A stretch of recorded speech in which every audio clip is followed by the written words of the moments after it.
estamos aqui com a nossa parte 1 do nosso tópico 5. E nesse tópico 5, a gente começa efetivamente a colocar a mão na massa no nosso empreendimento, seja ele um novo negócio ou o incremento das nossas competências, certo? Então, o nosso tópico 5 é o que fazer, por onde começar esse nosso novo empreendimento. Quando a gente começa um novo empreendimento, começa a pensar que a gente precisa, então, incrementar nossas competências, a gente precisa ter clareza do que a gente quer. Eu gosto de usar a expressão nesse momento, que é aquela expressão de que, quando a gente entra nesse tópico especificamente, né, a gente começa a montar o tabuleiro do nosso jogo.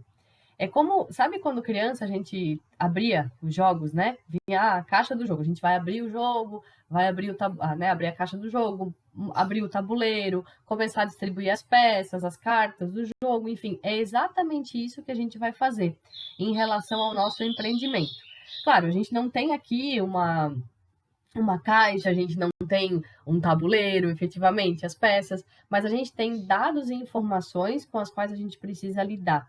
E aí a gente saber exatamente quais são as regras do jogo, quais são as cartas que a gente está dando, né? Que os itens que a gente vai precisar, as reflexões que a gente vai precisar fazer para que o nosso jogo, né, o nosso empreendimento realmente aconteça.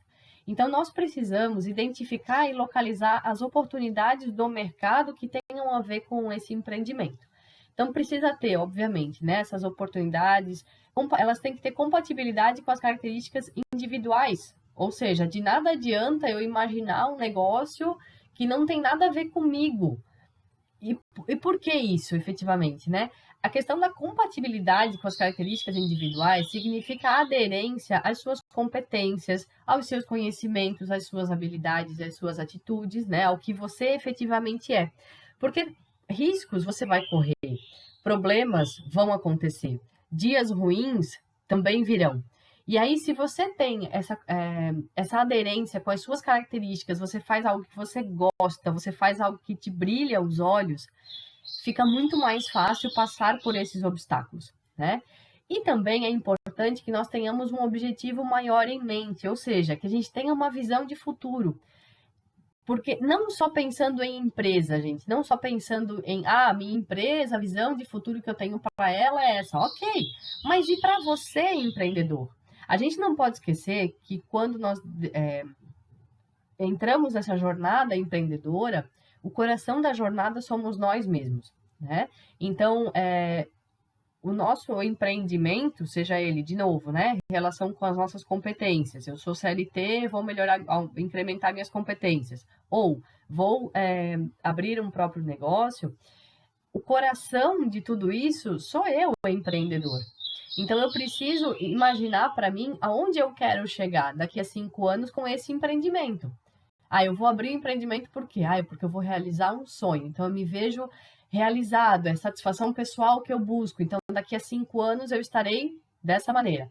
Não, eu busco incrementar o meu faturamento, a minha renda, né? Então, daqui a 5 anos eu imagino assim. Tenha clareza dessa visão de futuro e lembre-se sempre que o novo negócio é consequência dessa visão de futuro e não causa. Ou seja, não é simplesmente, vou abrir um novo negócio e vou ver o que vai dar. Mas o que você espera daqui a 2 anos com ele, 5 anos? Nada, não espero nada. Não, não é assim. Você tem que saber, o que vir, virá. Tipo assim, o que der, deu, né? Mas não é bem assim. Se você consegue colocar no papel todos os dados que precisam ser analisados para que o seu novo negócio realmente cresça, né? Se você, como eu digo, se a pessoa começa desse jeito, vamos ver o que vai dar. Meio desmotivadinho, não vai dar muito certo. Porque no primeiro obstáculo que acontecer, e vai acontecer, isso é normal, né? A vida é assim, né? A pessoa desiste. E aí, no momento em que ela desiste, ela coloca toda uma cadeia em risco, né? Porque para iniciar um novo negócio, ela vai buscar parceiros, ela vai conversar com pessoas. Nenhum negócio começa sozinho, a pessoa sozinha, sem ninguém saber de nada, e de repente, bum, né? Não, ele conversa, ele recolhe recursos, né? Faz economias, então assim, isso você sozinho, né? A gente sabe que sozinho a gente não chega a lugar nenhum, né? Então a gente acaba sempre utilizando-se e necessitando de parceiros, né? Seja ele um banco, seja ele um amigo para conversar, enfim, né? Então, você coloca em risco muitas outras coisas. Então, tenha bastante clareza disso e elabore a sua visão de futuro. Isso é muito, muito, tá? É necessário que haja, então, essa compatibilidade entre você e a sua ideia. E aí, para quê, né? Para que você possa passar pelos diferentes momentos desse seu empreendimento. Terão momentos que que o cenário, o comércio, o mercado, né? Enfim, o mercado onde você vai estar inserido, ele vai estar extremamente otimista. Tem cenários em que o mercado, o ambiente estará extremamente conservador. E tem cenários onde o mercado, o ambiente estará extremamente pessimista, né? E você, enquanto empreendedor, tem que ter clareza dessas três possibilidades, né? Porque a gente sempre tem aquela coisa assim, o empreendedor, né? É o sonho, geralmente é o sonho da pessoa, é muita vontade que se coloca no negócio, é muita intenção positiva.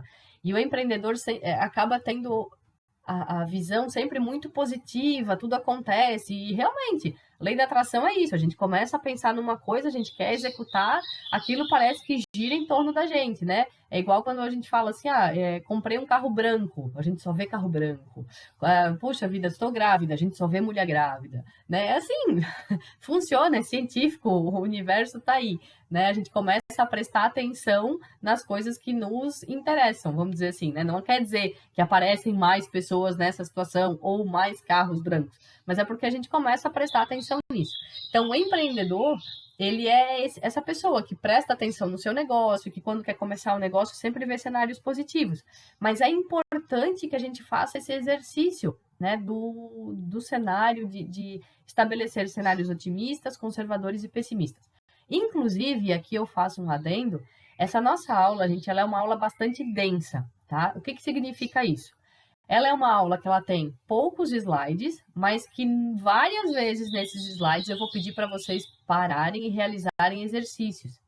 Então, assim, se por acaso chegar, né, no exercício e você não tiver todos os dados ainda disponíveis para realizar o exercício, porque, como eu já disse nas aulas anteriores, né, os exercícios, as atividades daqui para diante, elas são atividades muito mais relacionadas aos negócios que vocês querem, aos empreendimentos de vocês, né? Sejam eles incremento de competências ou abrir efetivamente um novo negócio, tá? Então, recomendado, eu recomendo fortemente que vocês realizem as atividades.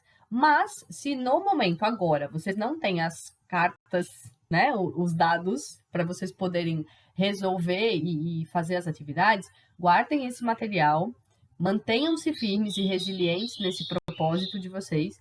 Quando vocês tiverem esses dados, retornem para o material. Infelizmente, a gente não pode parar o curso e dizer assim, agora vocês vão buscar esse dado e daqui a 2 semanas a gente se encontra, vocês com os dados na mão. Eu não consigo, infelizmente, fazer isso, né? Porque a gente tem um cronograma. Mas, tentem realizar essas atividades, mesmo que não seja agora, depois. Elas são bastante importantes e vocês já vão entender por quê, né? Na onda das atividades aí, eu peço que vocês façam projeções nos diferentes cenários. No cenário otimista, no cenário conservador e otimista. E o que vocês vão fazer? Vocês vão considerar elementos que tenham a ver com o negócio de vocês. Seja ele um incremento de competência de novo ou seja um novo negócio, né? Eu vou analisar a concorrência. Eu até usei um exemplo na aula que eu esqueci de gravar, peço desculpas aqui, por isso eu estou fazendo essa gravação agora. Eu usei um exemplo na aula da padaria, né? Que eu brincava na época do doutorado, eu dizia assim, se eu não conseguir chegar bem até o fim do doutorado, se nada der certo, eu vou montar uma padaria, né? Enfim, era meu plano B, né? E aí, pensando em montar uma padaria, se eu for analisar a minha concorrência, obviamente eu fiz já um planejamento, eu fiz uma análise do local onde eu quero montar minha padaria, né? Se eu for fazer isso, vou analisar o local, vou montar aqui nesse bairro. Por que eu escolhi esse bairro? Vou analisar a concorrência. Beleza, o meu concorrente tá aqui a duas quadras para trás, por exemplo. 2 quadras para trás aqui eu tenho um concorrente que tem uma padaria. Então eu vou montar minha padaria aqui nessa rua porque não tem concorrente. Então, num cenário pessimista, eu teria um concorrente na mesma rua. Vai abrir um concorrente na mesma rua que eu. Num cenário conservador, ou seja, se mantém do jeito que está, essa padaria continua a 2 quadras da minha e tá tudo ok, cada um com a sua clientela. Num cenário otimista, 2 coisas podem acontecer. Ou o meu concorrente lá fecha a padaria dele, e aí toda a clientela dele vem para minha, ou ainda constroem-se prédios na minha rua e aumenta aí o meu público, o meu acesso, né, a um público maior. Entenderam a diferença de cenários? Então, pensando em... Aqui eu coloquei alguns elementos, gente, que daí cada um vai olhar para o seu negócio, para a sua situação, né? Vamos falar aí de alguém que vai incrementar suas competências. Supondo que, pensando na concorrência, né?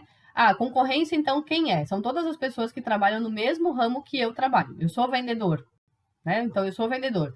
Todos os concorrentes são os outros vendedores do mesmo ramo que eu. Ótimo. Posso diminuir isso? Posso. Se eu trabalho numa loja, os concorrentes diretos são os demais vendedores da mesma loja. Um cenário pessimista. Os meus vendedores ali se capacitam melhor e acabam vendendo mais do que eu. Num cenário conservador, se mantém tudo do jeito que está. E num cenário otimista, eu consigo melhorar o meu atendimento ao cliente e vender mais do que os demais vendedores que trabalham comigo, né? Então, claro, mas como é que eu vou saber isso? Não, você não vai saber. Você vai analisar elementos que você acha que tem a ver com o seu negócio, você vai fazer uma pesquisa. Você vai, o que que interfere no meu negócio? Eu tenho um box no camelô. Beleza. Então, a variação cambial, a alta ou baixa de dólar, porque você traz coisas do Paraguai, ela vai te afetar. Ok.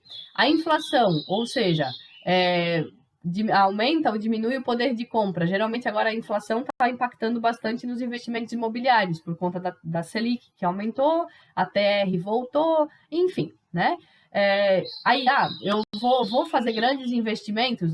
Não vou, porque num cenário pessimista eu tenho aqui uma inflação super alta que impacta no meu negócio. Num cenário conservador, mantém-se como está, e aí eu consigo pensar o que eu posso fazer nesse cenário.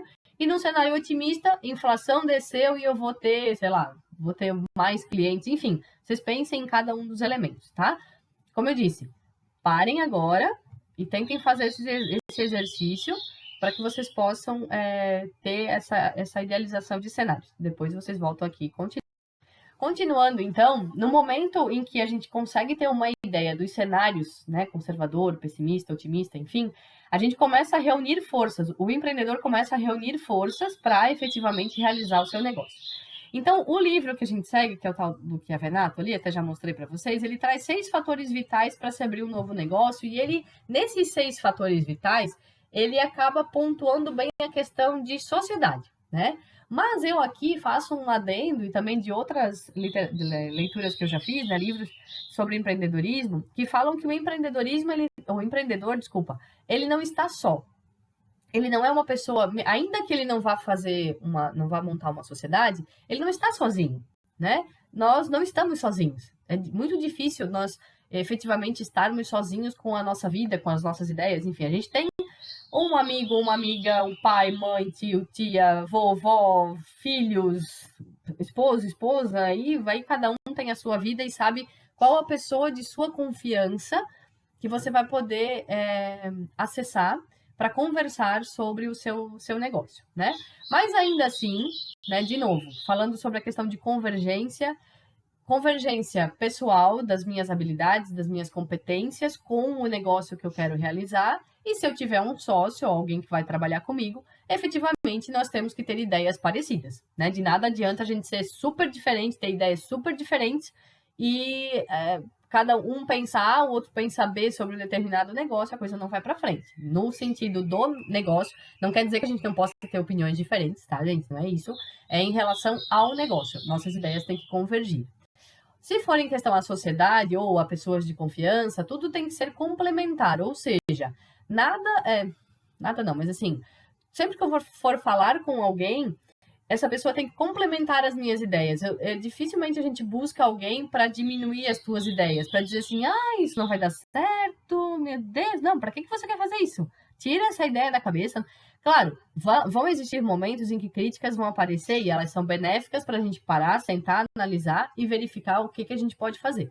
mas a gente sempre deve buscar algo que nos complemente, algo que nos incremente, tá? Essa é a ideia. Aumente as nossas capacidades ou aumente o nosso poder em relação ao nosso empreendimento.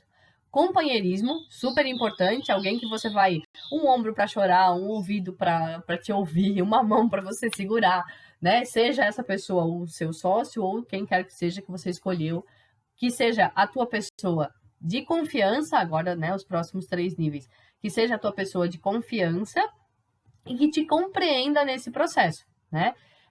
Porque o empreendedor, ele pode ser, assim, ele pode ter uma ideia focada, né? Ele pode ter a ideia do negócio dele, mas nessa ideia do negócio dele, não sei se já aconteceu isso com vocês, mas mesmo que a gente tenha uma ideia, a gente borbulha informações dessa ideia e fica difícil a gente conseguir organizar o que vem primeiro, o que vem depois e aí por diante, né? Então essa pessoa ela tem que entender o seu momento e te ajudar a organizar isso. Essa nossa aula também serve para isso, tá? Mas é bom ter alguém para a gente conversar, né?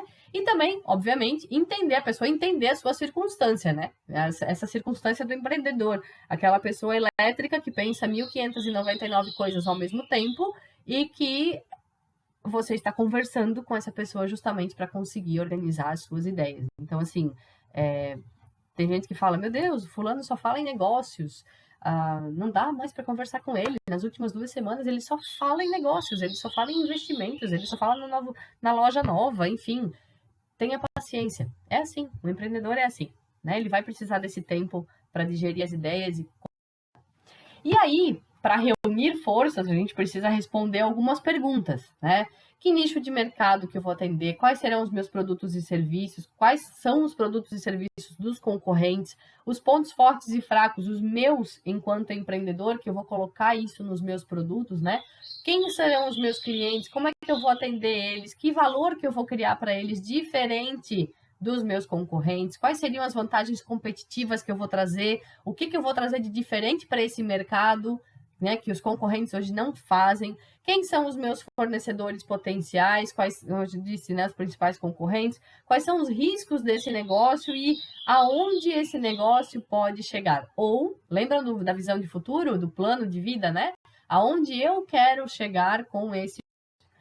Então, fica aí a dica de 2 leituras, não sei se vocês conhecem esses livros, mas são livros muito indicados para empreendedores por 2 razões. O primeiro deles, né, que é os 7 hábitos. Ele traz ali hábitos para você desenvolver, para que você se mantenha resiliente na sua ideia, né? E o foco é para que você determine um foco e tenha disciplina em cima daquele seu empreendimento e que saiba que vão acontecer momentos bons, momentos ruins, mas que o seu futuro, a sua visão de futuro vai fazer com que você permaneça firme ali na sua ideia e resiliente no seu propósito, tá? Inclusive, na aula ontem, o Daniel comentou que o livro dos 7 hábitos está disponível no Spotify, o audiolivro, né? Dos 7 hábitos está disponível gratuitamente no Spotify. Para quem pega trânsito, para quem fica muito tempo, perde tempo, né, nas trajetórias aí. Vou buscar a criança no colégio, e aí fica lá, às vezes, 5, 10 minutinhos esperando. Vou para uma consulta médica e não tem o livro, né? Ou até, não, é peso, não vou carregar na minha bolsa, acho chato ficar no consultório lendo livro. Enfim, né? Põe um fonezinho de ouvido, hoje é super comum você estar com o celular na mão e ter um fonezinho de ouvido. E aí, se você não está a fim de conversar, né? Porque também são ambientes para conversar, aproveite esse momento para ouvir o audiolivro desses 7 hábitos. O foco a gente não sabe se tem, né? Até é uma questão que a gente pode pesquisar e verificar isso, né? E até tem outros livros também que ele comentou lá que são gratuitos, tá? Então fica aqui anterior. Sim, é parecido. Vejam, são perguntas diferentes. Por que tantas perguntas e por que perguntas diferentes? Porque numa delas a gente está falando, em algumas delas a gente está falando do ambiente, né? O ambiente, o mercado, tal. E aqui a gente está focando de novo, né? Dê uma paradinha, faça um pausezinho e aí continue em seguida. Agora, gente, a gente precisa então determinar qual é o nosso mercado, né? A gente já viu o que vocês vão fazer, quais os produtos, enfim, agora a gente precisa determinar qual vai ser o nosso mercado. Tá, professora, mas eu não quero abrir um mercado, né? Não é esse mercado que a gente está falando. Estou falando do mercado ambiente. 2 aulas para trás a gente falou sobre isso, sobre o ambiente do negócio, o macroambiente, microambiente, né? Então, é exatamente isso que a gente vai falar agora. Porque esse mercado é o local em que as pessoas vendem e compram bens e serviços. Então, você saiu da sua casa, você está em vários mercados. Você foi para a padaria, você está no mercado gastronômico. Você foi para o supermercado, você está no mercado de varejo. Você foi para uma loja, você continua no mercado de varejo, mas aí varejo do vestuário, não varejo alimentício, como o supermercado. Você está na internet, você está no e-commerce. Entendem? São vários mercados diferentes. A gente precisa descobrir, precisa ter muita clareza para quem que a gente vai produzir ou vender mercadorias ou até mesmo prestar serviços, né? E aí vem a parte da pesquisa, do estudo e da pesquisa de mercado. Por que eu vou fazer isso? Eu vou sair da minha casa, eu vou olhar para esse mercado todo e vou começar a levantar as peças que eu quero analisar. Então, eu vou montar uma loja de roupas. Ok. Eu preciso analisar os concorrentes que tem padaria? Não está no mesmo mercado que eu. Preciso analisar os supermercados? Não está no mesmo mercado que eu. Eu preciso analisar os shopping centers da minha cidade? Sim, precisa. Eu preciso analisar a loja de variedades da Joana da esquina lá, né, aqui da minha rua, que além das variedades ela vende algumas peças de roupa? Sim, preciso, porque ela está inserida no mesmo mercado que eu. Eu preciso saber da onde que eu vou encontrar as minhas peças. Eu vou produzir, eu vou... isso vocês já responderam antes, né? Mas enfim, eu vou produzir, eu vou comprar pronto e revender. Então, quem serão os meus fornecedores? De quem que eu vou efetivamente comprar? Quem são, né, os meus concorrentes? Mas olha só, eu vou montar uma loja no meu bairro não tem concorrente. Tá, mas as pessoas do seu bairro não têm carro? Elas não saem do seu bairro? Elas saem. Elas saem do seu bairro, elas vão para shopping center. Na minha cidade não tem shopping center. Na cidade vizinha tem. E aí, o pessoal, quando quer comprar uma roupa diferente, vai para o shopping center. Vai lá pesquisar por que a pessoa sai da sua cidade, sai da casa dela, pega o carro, vai lá naquele shopping center comprar roupa. Qual é a diferença? Qual é o diferencial que aquele local tem? Mas são diferenciais que não tem nada a ver com a roupa. Ok, mas você tem que criar valor no seu produto para que a pessoa veja, olha só, por que eu vou até lá do outro lado da cidade, né, ou na cidade vizinha, para fazer isso eu tenho um cara aqui do lado da minha casa que vende. E o atendimento é bom, olha só, entendeu? Criar valor e olhar a concorrência geral. E além disso, né, óbvio, quem serão os meus clientes, os meus consumidores, quem é essa persona, como é que eu vou criar valor para ele, né? Como é que eu vou efetivamente vender isso para ele. E, né, claro, mais uma atividade para vocês refletirem e tentarem imaginar, ou até mesmo determinar, se vocês já tiverem as ferramentas, né, os dados na mão, quais seriam os seus fornecedores, os concorrentes e os possíveis consumidores, pensando nessa análise de mercado. Para quem já tem a ideia, gente, não seja preguiçoso, né? Para quem já tem a ideia, para quem já sabe o que vai fazer, e para quem está aqui já, com caneta e papel na mão, fazendo os exercícios, já pensando no seu negócio, dando pause na aula, enfim, com os dados, com as cartas no nosso tabuleiro, vamos dizer assim, né? Não seja preguiçoso. Para agora. Vai dar uma volta, né? Vai dar uma volta, vai no seu bairro, vai na sua cidade, pesquise sobre os empreendimentos que são iguais aos seus ou que são parecidos. Entra na internet, se o teu negócio... A prestação de serviço é meio complicado, né? Porque na internet não tem, mas... Se for o caso, se você acha que... eu estou pensando em loja de roupas, por exemplo, né? Entra na internet, entra lá naquela Shein da vida, ou, né, entra em outras aí que você pode imaginar que o seu cliente busque ou que você já tenha como referência. E é aquela coisa. A gente pode ou criar algo novo ou copiar o que já tem. Se for relevante e se fizer sentido para você, copie efetivamente do seu concorrente, né? E se você vê assim que, vou copiar, mas eu vou fazer um diferente aqui, ó. Faça diferente, coloque valor. E aí faça com que o seu cliente veja a sua empresa diferente, tá? Mas não deixe de fazer esse exercício do mercado. Vamos continuar aqui, depois você, né, de fazer o exercício, você volta para cá e continua a aula. Então, seguindo, a gente precisa saber a diferenciação entre produto ou serviço. Se eu vou produzir um produto ou se eu vou realmente entregar efetivamente um serviço. Então, produtos, eles são tangíveis, homogêneos. Se eu compro uma bolsa, supondo que eu vá comprar uma bolsa da Melissa, sei lá, hoje. Vou comprar uma bolsa da Melissa hoje. Puxa vida, eu gostei tanto dela, eu vou lá comprar outra. Quero uma igual. Quero uma coisa homogênea, né? Claro, a gente vai fazer cores diferentes, a gente vai fazer modelos diferentes, mas a gente vai ter lotes, né? Lotes daquele modelo, enfim, e assim por diante. Existem a produção e a distribuição que são separadas do consumo. Eu produzo, eu distribuo e aí lá na frente alguém vai consumir. São coisas, são palpáveis. Eu transfiro propriedade. Então eu tenho algo que está comigo, eu vou entregar para alguém mediante troca. Ela vai me passar dinheiros e eu vou devolver, né? No caso, ela vai me dar dinheiros reais e eu vou passar o produto, tá? É estocável, eu consigo produzir uma, duas, três, estocar para depois distribuir, para depois vender. E o valor é produzido no ambiente industrial. O serviço já é diferente, é totalmente intangível, é heterogêneo. Hoje eu posso estar de bom humor e realizar um serviço top. Amanhã eu posso estar meio acabadinho e ser mais lento. Não que o meu serviço não vai ter qualidade, mas eu vou ser um pouco mais lento, mas ok, vou fazer. Né? A produção, a distribuição e consumo tá tudo junto, não tem como a gente separar. O serviço ele é no momento, né? São atividades, são processos. Eu não transfiro propriedade.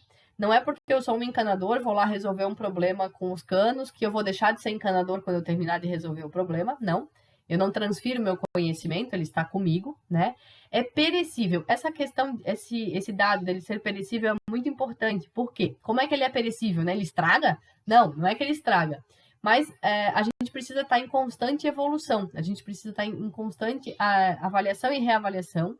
Porque, falando aí do exemplo do encanador, né? A gente tem inovações em todos os setores. E, de repente, lá, a Tigre resolve desenvolver uma nova...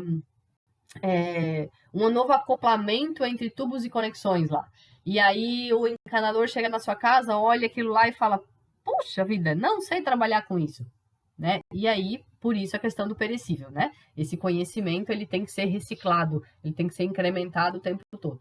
E o valor desse serviço é produzido das interações, né? Quantas vezes a gente fala assim, resolveu o meu problema, pagava R$1.000 para ele, mas ele resolveu o meu problema, tá ótimo. Enfim, acontece. Né? Então, esse valor, não quer dizer que a pessoa vai efetivamente cobrar isso, mas esse valor ele é produzido nas interações, enquanto que o valor do produto em si, ele precisa ser um valor percebido pelo cliente, produzido em ambiente industrial. Então, seguindo, esse produto ou serviço, ele vai ser o resultado final das nossas operações, certo? Lá no fim, ele é o nosso objetivo final de todo o empreendimento. E aí ele tem alguns aspectos tangíveis, que são a marca, o logotipo, a embalagem, a qualidade e o preço. E são a partir desses componentes que o cliente vai avaliar esse teu produto, né? Então, quando a gente tem essa questão de componentes, tudo aquilo que o cliente distingue e percebe é um componente do produto, principalmente nessa questão do preço. A gente vai ver, até na aula que está gravada, vocês vão ver ali que existe uma situação chamada ponto de equilíbrio, né? E esse ponto de equilíbrio vai muito influenciar na questão de como a empresa vai determinar o seu preço. Porque ela sabe quais são os custos que ela tem, ela vai determinar uma margem de lucro, né? E aí ela vai saber a partir de quantos produtos vendidos ela vai ter efetivamente o seu lucro, né? E aí a gente tem, claro, os objetivos da empresa, né? Ajudando nessas decisões, enfim. A gente tem a questão de análise da concorrência, quais são os preços. O meu concorrente cobra tanto, mas eu posso cobrar esse valor? Não posso? Como é que fica o meu ponto de equilíbrio? Enfim, é assim que a empresa determina o preço.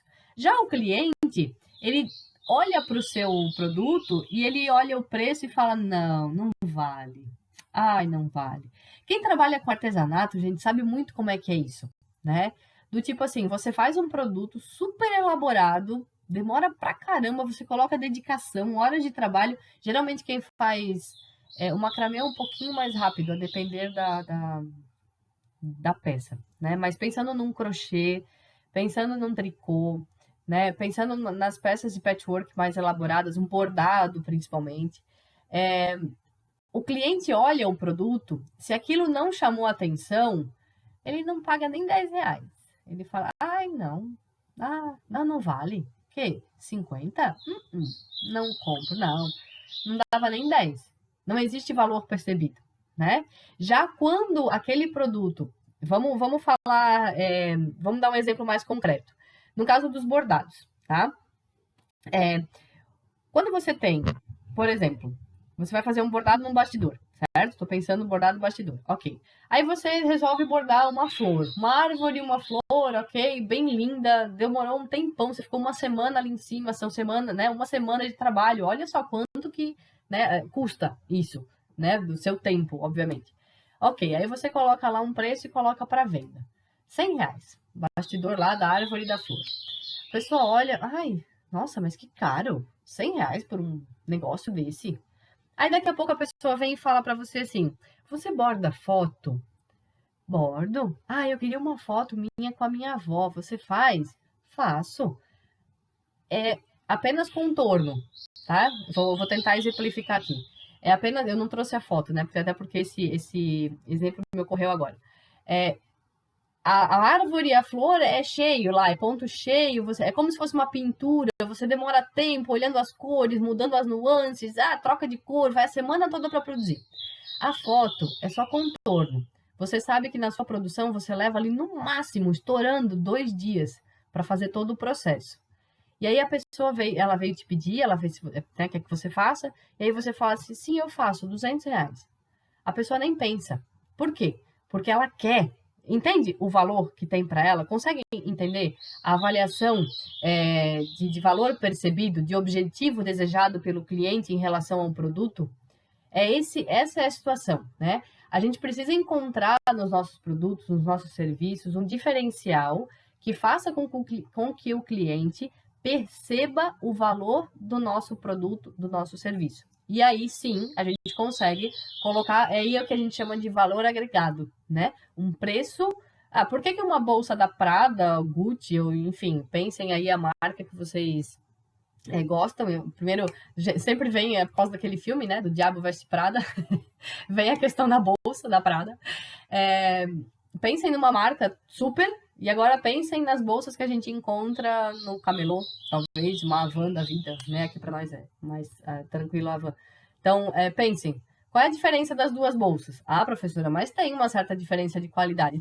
Tem. Mas justifica a bolsa do camelô você pagar R$ 30 e a bolsa da Prada R$ 3.000? Justifica uma diferença tão grande, né? Você está pagando valor agregado, você está pagando valor de marca, tá? E tem gente que compra, né? Porque para eles percebe-se o valor do produto, né? O objetivo desejado pelo cliente, né? Então, é o seguinte, determinamos tudo isso, nosso produto, a gente já fez um estudo de mercado, a gente já sabe o que a gente vai vender, se vai ser um produto, se vai ser um serviço, o que a gente vai fazer, se eu vou fazer um curso novo, ou se eu vou trocar de profissão, enfim, eu já sei o que eu vou fazer, e agora eu preciso determinar qual é o melhor caminho para eu seguir, para eu efetivamente pôr isso em prática.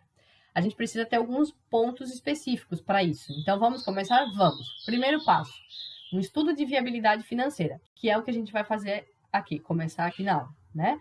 Mas eu não entendo nada de contabilidade. Não tem problema. Eu também não entendo muito de contabilidade e nem por isso eu deixo de falar, eu deixo de fazer também a viabilidade financeira. Existem passos para isso. A gente vai fazer juntos, né? Motivação. Eu sei qual é a minha motivação, ela é um ponto extremamente importante desse meu caminho. A minha motivação, ela é única e exclusivamente ganhar dinheiro, ela não tem emoção envolvida. Eu, enquanto empreendedor, não tenho o menor brilho no olho quando eu falo do meu negócio, tem certeza que vai dar certo? Né? Não, a minha motivação é sentimental, é emocional, é vontade. Eu quero realizar esse negócio, é meu sonho. Enfim, é diferente, né? Então a gente precisa ter muito clara essa motivação, porque a batalha é grande, mas a gente vai vencer. Só que a gente precisa ser resiliente, né? Avaliar o investimento. Investimento né, gente? Eu quero abrir uma revendedora de carros da BMW. Quanto que eu vou precisar de investimento? Quanto que eu vou precisar de capital inicial para isso, né? Não, eu quero abrir um carrinho de pipoca. Qual vai ser o meu investimento? Qual vai ser meu capital inicial? Consegue perceber a diferença? Convergência com a experiência, né? Eu não entendo nada de vendas, mas eu quero abrir uma loja.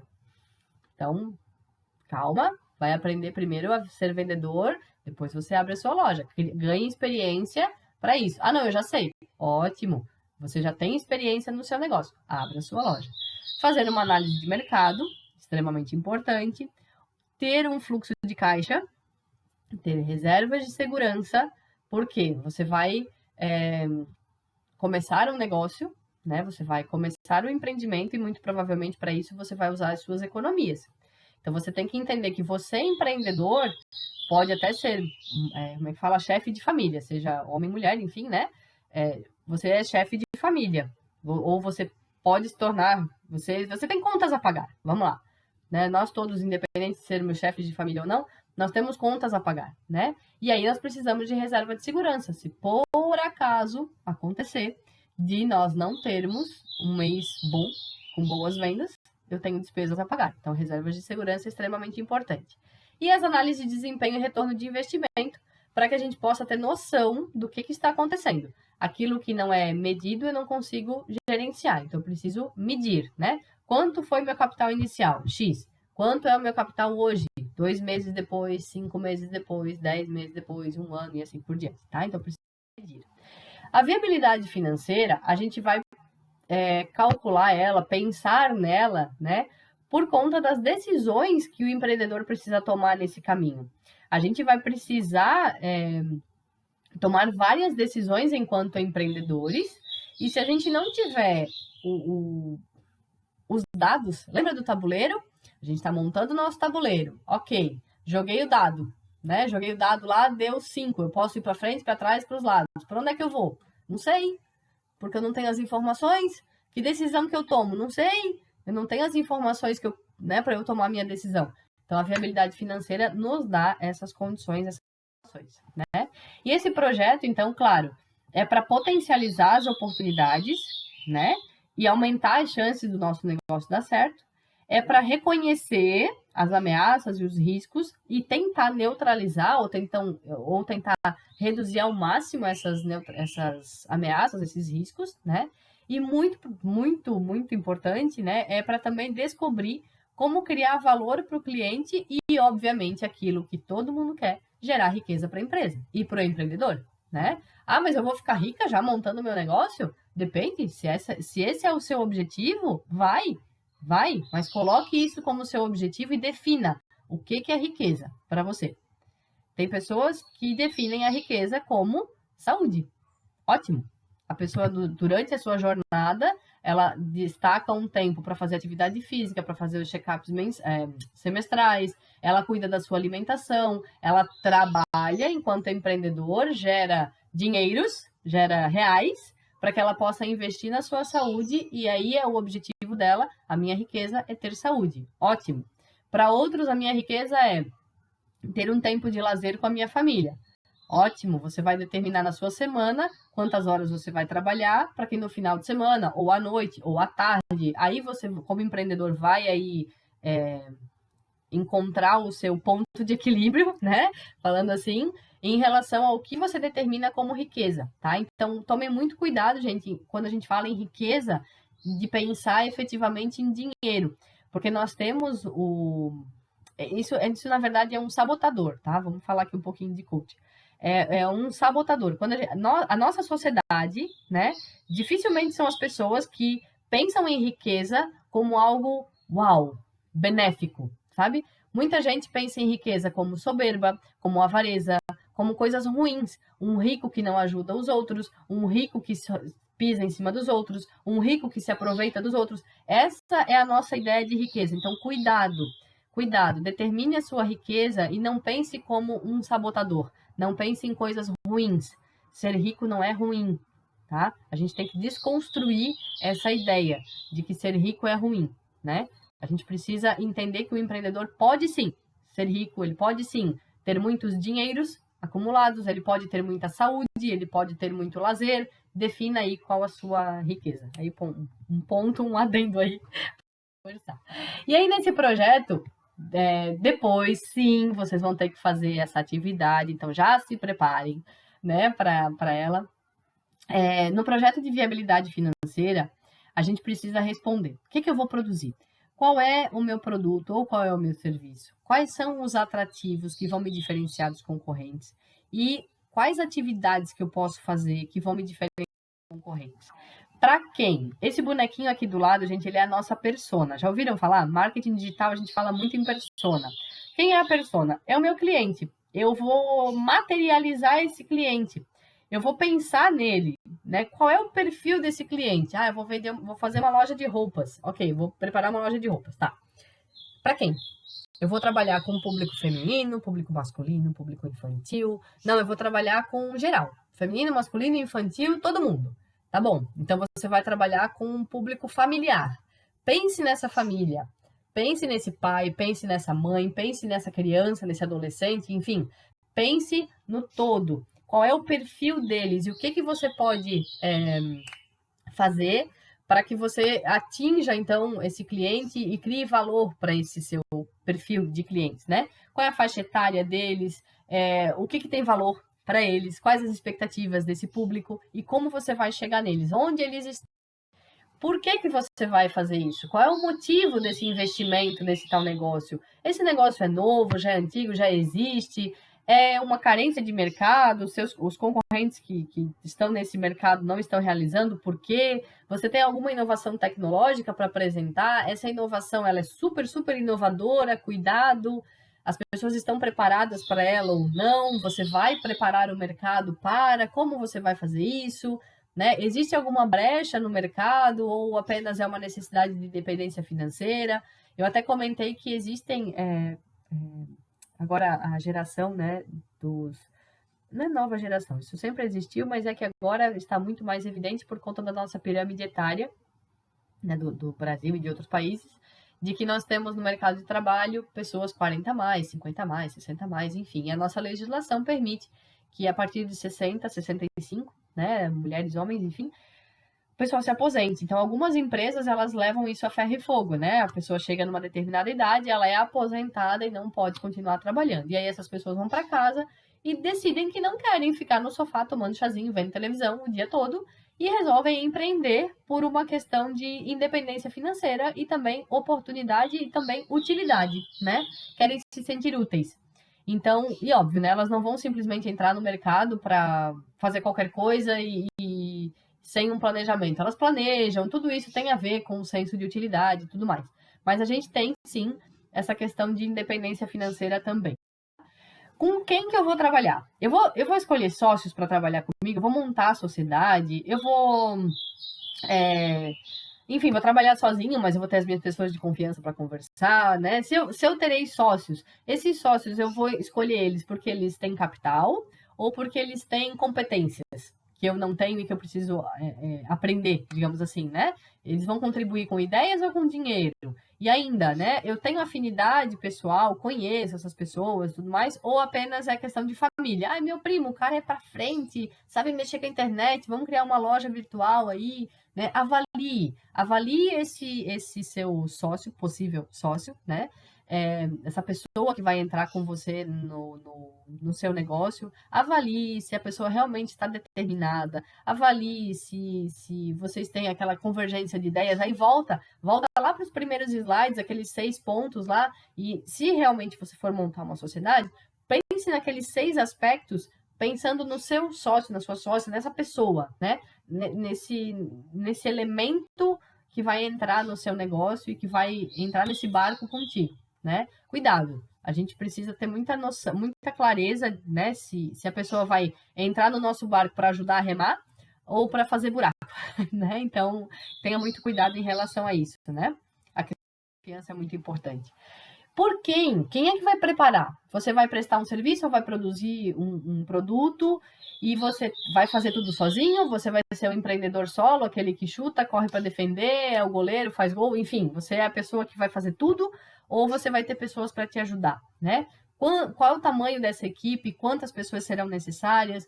Vão ser seus parentes, os seus familiares, enfim, ou você vai buscar alguém do mercado para te ajudar? Você vai precisar treinar essas pessoas no que você quer que elas façam, enfim, ou você já vai buscar profissionais qualificados já prontos do mercado? E como é que você vai pagar esse pessoal e avaliar o serviço deles, né? E aqui cabe um adendo muito importante, gente, muito importante. Nunca se esqueçam de que a primeira e maior obrigação de um empreendimento que tem pessoas CLT, que tem equipe, né? A primeira obrigação, que deve ser, obviamente, é a obrigação de pagar os salários, tá? Então, tomem bastante cuidado com a questão da reserva de emergência, tanto quando você vai começar o seu negócio, quanto quando ele já está em andamento, para que essa reserva de emergência, ela seja cumprida, né? E até mesmo para quem é CLT, que pensa em incrementar suas competências, você tem contas a pagar, que todo mês pingam, né? Num dia lá, na data, as contas aparecem. Você tem que ter noção disso, porque você também tem que se pagar. Então, quando você faz esses projetos todos, principalmente esse de viabilidade financeira, reservem, a gente fala, assim, uma segurança, bem segurança, né? A gente fala que são 6 meses, a gente precisa ter uma reserva de 6 meses dos colaboradores assalariados reservado. Então, eu vou empreender um novo negócio, quero fazer algo, eu sou sozinho, não vou ter alguém CLT trabalhando comigo. Ok, olhe para as suas despesas e guarde aí pelo menos 6 meses. Por quê? Abrir um novo negócio hoje, você não vai chegar no seu 100% de faturamento nos 3 primeiros meses. Eu até diria nos 3 primeiros anos. A média de um negócio para ele se tornar maduro e efetivamente chegar no ponto máximo do que ele pode acontecer são 3 anos. Então, você não quer dizer que ele... mas peraí, em 3 anos nada acontece? Não, não é que nada acontece em 3 anos. Muita coisa acontece em 3 anos. E você vai vender, e você vai receber, enfim. Só que, de acordo com esse ambiente dinâmico que nós temos, os estudos de empreendedorismo e a média mostram, né, que mais ou menos aí a gente precisa de uns 3 anos para alavancar, para dar o giro que a gente fala, né? Para que os seus investimentos, aquilo que você investiu, junto com toda a correção monetária, enfim, isso volte para você e não seja mais a sua reserva, e sim seja lucro efetivamente. Tá? O dinheiro vai girar sim, você vai vender no primeiro mês, no segundo, no terceiro, mas você tem que ter essa segurança para que você possa, pelo menos, estar tranquilo em relação à questão da equipe assalariada, tá? Então, assim, eu até falei bastante sobre, porque é realmente um ponto muito sensível, porque, né? Abri o meu negócio, gastei as minhas economias ali, não tenho reserva de emergência. Contratei 2 pessoas, não consegui pagar no primeiro mês, eles aceitaram, tudo bem, são os meus amigos. Mas chegou o segundo mês, putz, deu bolo, consegui pagar só o salário do mês atrasado, desse mês já não consegui. Essas pessoas têm contas para pagar também, elas também atrasaram as suas contas. E deu o terceiro mês, e, enfim, foi, até que lá pelo 7º mês... Eu tô com 2 salários atrasados, o que acontece? As pessoas vão na Justiça do Trabalho, vão te denunciar, e aí você vai ter que pagar isso, mais encargos, mais isso, mais aquilo, mais indenização, enfim, né? Então, por isso, o controle, o cuidado, a atenção em relação a essa questão de salário CLT, tá? Muito cuidado. Seguindo, como que eu vou produzir, como que eu vou vender, como que eu vou prestar esse serviço, né? Eu vou comprar de alguém para vender, eu vou produzir eu mesmo, né? Quanto tempo, enfim, eu vou levar para isso, tudo a gente tem que ter noção. Eu vou fazer vendas direto ao público, eu vou contratar representantes, de novo, né? Como que eu vou contratar esses representantes, qual vai ser a minha política de gestão de vendas, né? Vou precisar de tecnologia, vou utilizar um sistema, um ERP, vou usar... sei lá, um sistema simples de vendas, só para controle de estoque, vou usar o Excel, enfim, tá? Tem aí N formas, quanto você precisa ter noção de que tecnologia que você vai usar no seu negócio, né? E onde você vai abrir o seu negócio? Vai ser na garagem de casa. Não, eu não vou fazer loja, vou fazer e-commerce. Não preciso de portas abertas, vou trabalhar prestando serviços, então eu vou ser eu, né? Eu não vou ter um espaço, meu celular é o meu local de trabalho, digamos assim, né? Então, mas pensar nisso tudo, qual vai ser o espaço necessário, se tem acesso ou não, e aqui cabe um ponto especial, facilidade de acesso, né? Ainda que você não imagine atender pessoas com deficiência, os PCDs que a gente chama, busque locais que tenham acessibilidade, né? A clientela, o mercado vê muito bem, vê com muito bons olhos locais que tenham acessibilidade, tá? E divulgue isso, né? Coloque não digo assim, divulgar, temos acessibilidade. Não é esse o ponto. Coloque uma plaquinha, né? Rampa para acesso a cadeirantes. Mas, professora, não é óbvio que a rampa é para acesso a cadeirantes? É, gente, é óbvio. Mas aproveite o óbvio para também criar valor para o seu negócio, né? Não deixe de criar valor para o seu negócio a partir do óbvio também. Relação custo-benefício, você vai alugar, é um espaço próprio, né? Proximidade. A questão de proximidade, às vezes a gente não dá muita atenção, né? Mas vamos pensar, até ontem eu comentei esse exemplo. Serviços farmacêuticos. Se você tem a chance de criar abrir, né? Se é a sua ideia, abrir uma farmácia ou qualquer outra loja, enfim, qualquer outro ponto comercial, próximo de pontos de ônibus, terminais de ônibus, enfim, né? É bem interessante porque as pessoas que utilizam aquele serviço, né, você vai agregar, na verdade, o seu local com o serviço já prestado. As pessoas que utilizam aquele serviço, elas veem automaticamente o seu empreendimento. Elas estão no ponto de ônibus esperando e aí você vai colocar uma placa lá, em breve, padaria. Oh, que legal, olha só, vai abrir uma padaria na frente do ponto de ônibus. Cara, eu pego o ônibus às 6 horas da tarde, morto da fome. Ótimo, na hora que você abrir a sua padaria, aquela pessoa, antes, quando ela for sair do trabalho dela, ou enfim, for pegar o ônibus às 6 horas, ela já vai reservar um dinheirinho para passar na sua padaria e comprar um sonho, um croissant, ou enfim, né? Então, você vai ter ali, além de todas as outras pessoas que passam por ali, o seu cliente fiel, né, do ponto de ônibus que é próximo do seu empreendimento. Aí tá aqui, né? Metrô, estacionamentos. Aí pensem em situações que você tem tráfego de pessoas, não por conta do seu empreendimento, mas por alguma outra coisa que a sua cidade oferece, tá? E se o seu negócio vai ser físico ou virtual também é extremamente importante determinar, né? Quando você vai fazer? Pense quando. Ai, professora, mas eu não sei quando vai dar. Eu penso em daqui, sei lá, alguns anos, delimite, coloque um prazo para isso. Quando a gente coloca prazo, a gente começa a trabalhar nisso. Ah, mas eu acho que não vai dar nesse prazo. Não faz mal que seja um prazo de 10 anos. Não faz mal que seja um prazo de 5 anos, 6 anos. Não faz mal que seja um prazo longo. Quando você coloca um prazo, você vê sentido naquela ideia e é o seu sonho realizar, você com certeza vai chegar lá. Difícil é quando é o seu sonho a realizar e você não tem um prazo, porque daí nunca é limite, entende? Nunca é o momento. Nunca é o momento. Então, assim, coloque um prazo. Ah, vou colocar aqui 3 anos, tá bom. Aí chegou lá nos 3 anos, putz, ainda não é hora, porque aconteceu isso, aconteceu aquilo, pode acontecer. Pode, você ter guardado as suas economias e de repente você resolveu fazer uma viagem, né? Sei lá, alguém muito importante da sua família está num outro país e você resolveu ir viajar e aquilo é mais importante do que o seu negócio próprio, ok? Use suas economias para isso e adie o seu plano, ótimo. Cada um vai saber do seu momento, né? Mas é importante que você ponha um prazo e tente cumprir, né, esse prazo, claro. E tem a situação seguinte, se o seu negócio tem a ver, né, com públicos de eventos, algo nesse sentido, sazonalidade, tente pensar bem. Eu usei um exemplo na aula de ontem falando da Oktoberfest, daqui de Blumenau, não sei se vocês conhecem, o pessoal que é daqui, óbvio, conhece, né? E eu citei o exemplo de se eu quisesse abrir uma loja de trajes típicos alemães para esse momento de Oktoberfest, Fenarrec, Schützenfest, enfim, né? Das festas alemães de outubro. Como é que eu faria? Eu abriria essa loja. O mesmo acontece com roupas de banho, né? Em sazonalidade, momentos diferentes do ano em que você vai conseguir vender as suas peças ou não. Se eu fosse abrir uma loja de roupas típicas, trajes típicos para a Oktoberfest, por exemplo, eu não abriria essa loja em janeiro, né? Não faz sentido.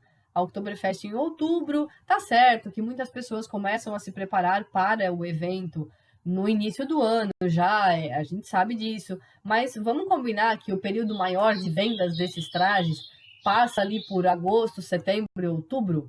Não adianta eu abrir uma loja dia 30 de outubro, porque já passou a Oktoberfest. Ninguém vai querer comprar um traje para o ano que vem. Ano que vem a gente pensa nisso, né? Então entendem a questão de ser próximo a um evento importante e ter essa sazonalidade, esse comportamento do mercado diferente, a mesma coisa numa loja de biquíni, de roupas de banho, né? Eu não vou abrir uma loja de roupas de banho em junho, porque qual é a lógica? Comprar, a não ser que você vá viajar ou que a sua cidade, o local onde você mora, não é um local que faça frio, como aqui no sul, mas aqui no sul em junho é muito frio. E a gente só pensa em roupas de banho quando começa a aquecer, que deveria ser, ou normalmente seria, a partir de setembro. Esse ano não dá para considerar, porque estamos em novembro, quase pisando ali em dezembro, e tá frio pra caramba e chovendo. Enfim, não deu aquele calor todo ainda, né? Então, se a gente pensar em roupas de banho, a gente vai montar a nossa loja, de começar a divulgar, chamar as pessoas para dentro da loja a partir de outubro, novembro, que é quando as pessoas vão para as praias e tiram férias e vão viajar para locais quentes, e, enfim, né? A não ser, sim, tem pessoas que viajam para locais frios também, mas normalmente a grande maioria vai para as praias, né? Tira férias e vai para as praias. Então, esse seria a sazonalidade para o nosso mercado roupas de banho, tá? Explicando a sazonalidade de mercado. Quanto que eu vou produzir? Qual é a quantidade que eu vou produzir? Quantos serviços eu posso prestar no dia? Quanto demora o meu serviço? Quantos cursos eu posso fazer para me capacitar? Qual é o tempo que eu tenho, né, para isso? Então, vou precisar de maquinário e mão de obra. Qual é a capacidade desse povo para me ajudar? Quanto que eu consigo efetivamente produzir no tempo que a gente tem? Vai ser um empreendimento de 4 horas. Vai abrir das 8 ao meio-dia só. Ou ele vai abrir da 1 às 6. Ok? Das 13 às 19. Seja, das 13 às 18. Enfim, ou das 14 às 18, que seja. Cada um tem aí a sua forma de diversificar o seu negócio, mas tenham clareza desse tempo. Vou trabalhar só à noite, das 6 às 10. Ok, você tem aí 4 horas para trabalhar. O que você vai conseguir produzir nessas 4 horas? Qual é o teu limite? Você vai trabalhar 5 dias por semana. Então, quantas pessoas você vai conseguir atender? Quantos cursos você vai conseguir fazer no tempo que você tem? Tenha noção disso, né? E aí, a partir disso, você vai determinar qual é o volume de vendas que você vai poder atingir a partir da sua capacidade produtiva, né? Do que você consegue fazer. Então, qual é o seu resultado a partir daquilo que você consegue produzir? Quanto que você vai cobrar pelo seu serviço, pelo seu produto? Quanto que você vai pagar por aquele curso que você quer, né? Qual é o preço que o mercado pode suportar? Então, que nem eu falei da bolsa, né? A bolsa do Camelô e a bolsa Prada, por exemplo. Eu vou criar bolsas. Vou pensar em produzir bolsas. Para qual delas eu vou mais me aproximar? Qual vai ser a minha concorrente efetiva? A Prada? Será? A minha bolsa, eu vou conseguir cobrar nela 3 mil reais? Não. Eu vou talvez conseguir cobrar ali uns 30, 45, 60. Então, aquela bolsa do Camelô é que vai ser a bolsa que mais vai... Do Camelô, assim, de lojinha de bairro, né? Eu usei o exemplo do Camelô, mas tem N lojas que vendem bolsas. É aquela bolsa ali, é aquele custo ali que mais vai se aproximar da minha concorrência, né? É aquele mercado que eu quero atingir. E aí, como é que eu vou fazer a pessoa que poderia pagar 30, vou fazer ela pagar 45 na minha bolsa? O que eu vou botar de diferencial em cima dessa minha marca, desse meu produto, da apresentação dele? Às vezes a gente se pega cortando coisas do nosso produto, cortando adereços, vamos dizer assim, e não prestando atenção no valor que aquilo gera para o cliente. Por exemplo, a bolsa lá da lojinha que é vendida no meu bairro, ou mesmo do Camelô, a pessoa pega aquela bolsa, tira o jornal de dentro, né? Quem nunca comprou uma bolsa assim, né? Você vai lá, eu quero essa. Beleza, a pessoa vai lá e tira aquele monte de papel de dentro da bolsa, dobra ela, coloca numa sacola plástica e tá aqui a sua bolsa, né? Você pagou 30 pila por ela, leva, tchau, beleza. A sua bolsa, ela pode ser entregue de uma maneira diferente. Ela pode estar exposta, assim, com aqueles papéis e coisas dentro, porque é assim que se expõe bolsas, né? Plásticos e tudo mais. Mas você pode ter uma bolsa já armazenada dentro de um TNT, esse TNT estampadinho com a sua marca. Professora, mas isso encarece super o produto. Não, gente, não encarece. Ele vai ter um custo? Vai. Ele vai chegar no máximo num custo de, vou chutar aqui, de 3 reais. Tá chutando alto, alto mesmo, tá? Você fazer um saquinho e tal para sua bolsa num custo de 3 reais de TNT, estampadinho e tal. Só que aí, você entregando a bolsa desse jeito, as pessoas vão vir comprar na sua loja por conta da entrega, do cuidado com que você tem com essa mercadoria, do valor que o seu cliente percebe quando você entrega dessa maneira.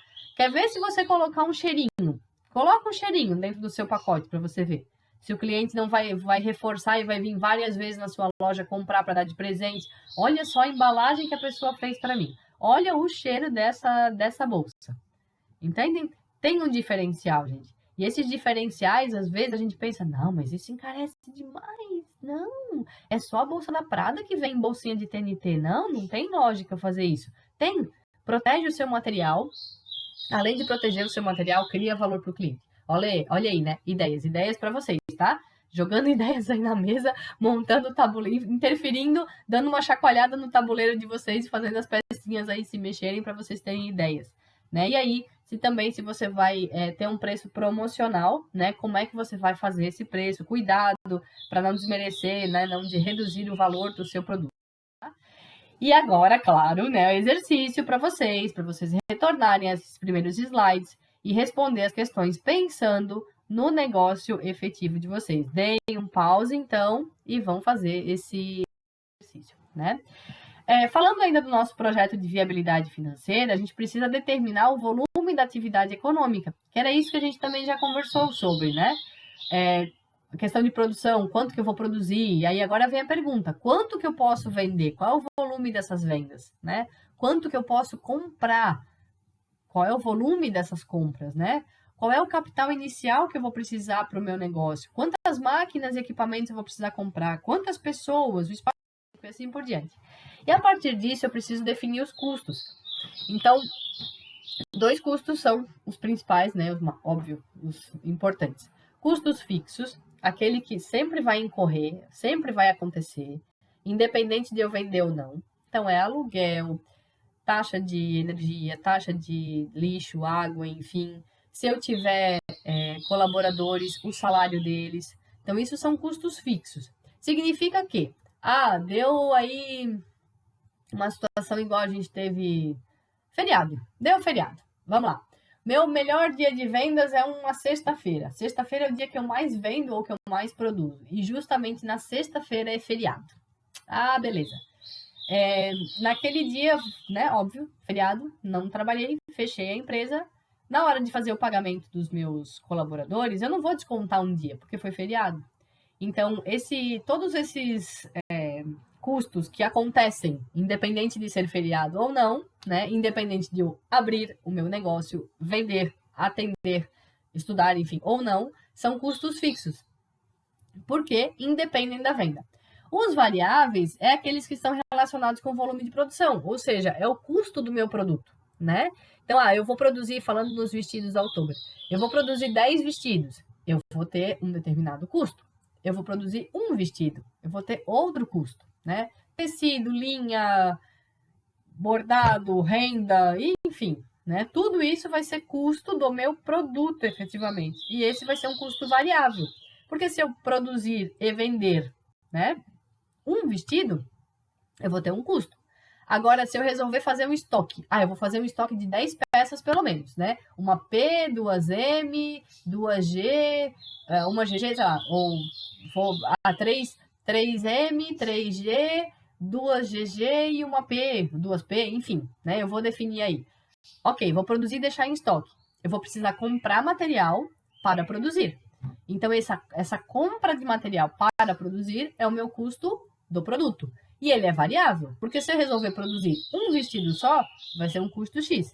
Se eu resolver produzir 10 vestidos, são outros custos. Por isso, custo variável, tá, gente? Relacionado com a produção, né, com a atividade efetiva da empresa. Eu sei que eu vou vender esses 10, tenho convicção e pensamento positivo que sim.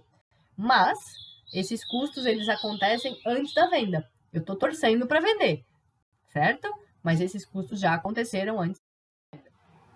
E aí a gente tem a discriminação deles, né? Todos aqui algumas ideias. Você pode ter outros custos fixos ou variáveis no seu negócio. Então, aqui são algumas ideias de custos fixos que você pode ter, né, no seu negócio, no seu incremento de competências, enfim. E aqui os custos variáveis que também vocês vão Por exemplo, aqui, ó, nos custos de variáveis, não tem, nos custos variáveis, não tá, aqui, tá, materiais diretos, né? Materiais diretos é justamente aquilo que você usa para fazer a sua atividade. No caso dos meus vestidos, seria tecido, linha, renda, bordados e assim por diante, tá? Pense nos seus negócios e incrementem, né, essa tabela, essa ideia de tabela de quadro. Nós acabamos essa gravação da parte. A parte 2 já está gravada no Cigar, está disponibilizada para vocês, ok? Muito obrigada.